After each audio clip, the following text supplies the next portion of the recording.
বলি আমার মার দেশ ঢাকা, আমার বাবার দেশ রংপুর, আমার জন্ম চিটাগং। আমি সব সময় ভালো লাগে আসলে। 4 নম্বরটা বলি, পুরা বাংলাদেশ আমার। আমি এক জায়গার মেয়ে না, আমি প্রত্যেকটা ডিস্ট্রিক্টে ঘুরে বেড়াই, আর প্রত্যেকটা ডিস্ট্রিক্টেই এক একটা রতন আছে। এখানে দেখেন চিটাগংয়ে এই যে ইয়াং ছেলেমেয়েরা কত ভালো করছে। আমাদের দিলারা আপার, আপনার কথা শুনে আমার চোখের পানি।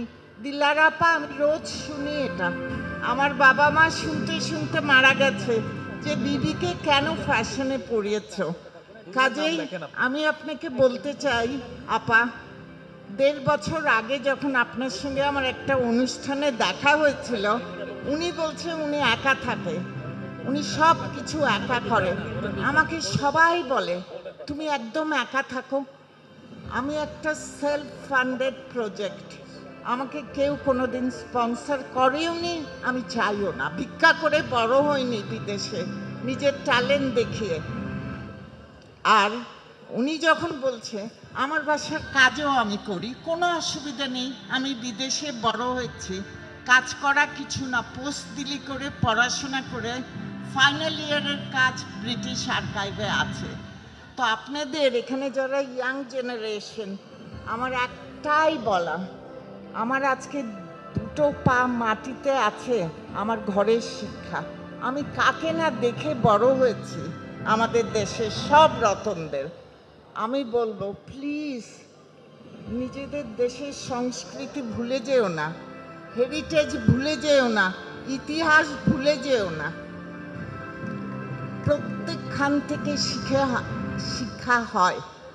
মা বাবা গুরুজন প্লিজ শ্রদ্ধা করো। হ্যাঁ, শিক্ষক একটা গুরু প্লিজ। আমি যা কিছু শিখেছি, আমার বাংলাদেশ আমাকে স্বপ্ন দেখিয়েছে, ওটা পূরণ করার জন্য বাইরে গেছি। যখন মেন্টালি ফিজিক্যালি রেডি, আমি দেশে চলে এসেছি। যতই নাম করি না কেন, আমার চাইল্ডহুডের জিনিস আমাকে একটা আলাদা জিনিস আছে, সেটা আমার বাংলাদেশে জন্ম নিয়ে বাংলাদেশের শিক্ষা। আমি জানতাম আমি এখানে আসবো, আমার মনে হয় না কেউ কোনোদিন কোনো অনুষ্ঠানে আমাকে শাড়ি ছাড়া বা দেশীয় কাপড় ছাড়া দেখেছে। প্লিজ একটা অনুরোধ, তাকিয়েছি স্টেজে না, বাইরের মধ্যে 1% is wearing local product. Please, এত আগুন লাগছে, এত সিনথেটিক আর কেমিক্যাল মিক্স কাপড়, পুড়ে তো মরে যাব আমরা সব। Anyway, thank you very much.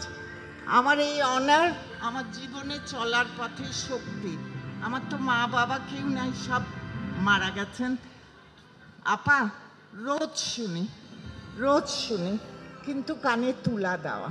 আজকে আমার জীবনে চলার পথে